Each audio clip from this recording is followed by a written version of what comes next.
Sir big boss ಮನೇಲಿದ್ದಾಗ long hair ಬಿಟ್ಟಿದ್ರಿ.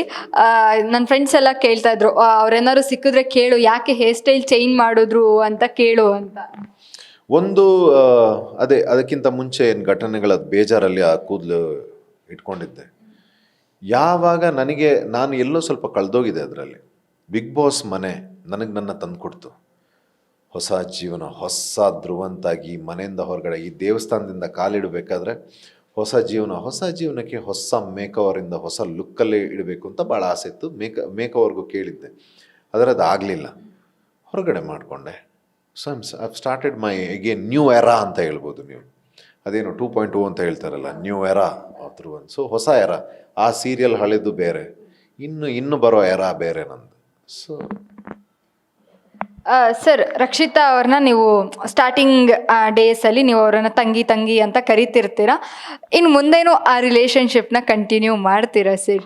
ಅಣ್ಣ ಅಂತ ಮುಂದೆ ಬಂದರೆ ತಂಗಿ ಅಂತಲೇ ಹೇಳಬೇಕಲ್ವೇ.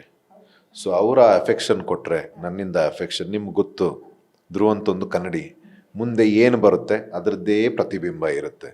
ಅದು ಬಿಗ್ ಬಾಸ್ ಮನೆ ಇರಲಿ ಅಥವಾ ಹೊರಗಡೆ ಇರಲಿ, ನಮ್ಮ ವ್ಯಕ್ತಿತ್ವ ಒಂದೇ. ಜಯ ಮಹಾಕಾಲ್.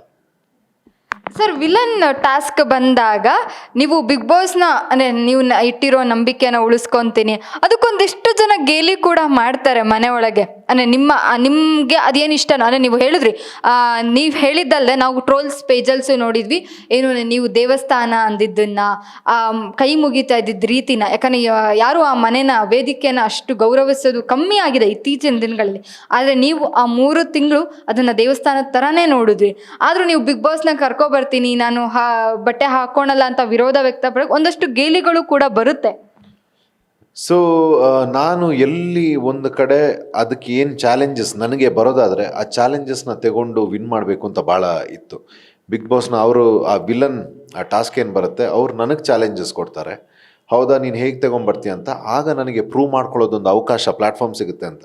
ಆದರೆ ವಿಲನ್ ಅವರು ಇಡೀ ಮನೆಗೆ ಕೊಡ್ತಾರೆ ಪನಿಷ್ಮೆಂಟು, ಕಾಫಿ ಪುಡಿ ತಗೊಂಡು ಫೇವ್ರೇಟ್. ಆಗ ನಾನು ಎಲ್ಲೋ ಶೇಕ್ ಆಗ್ತೀನಿ.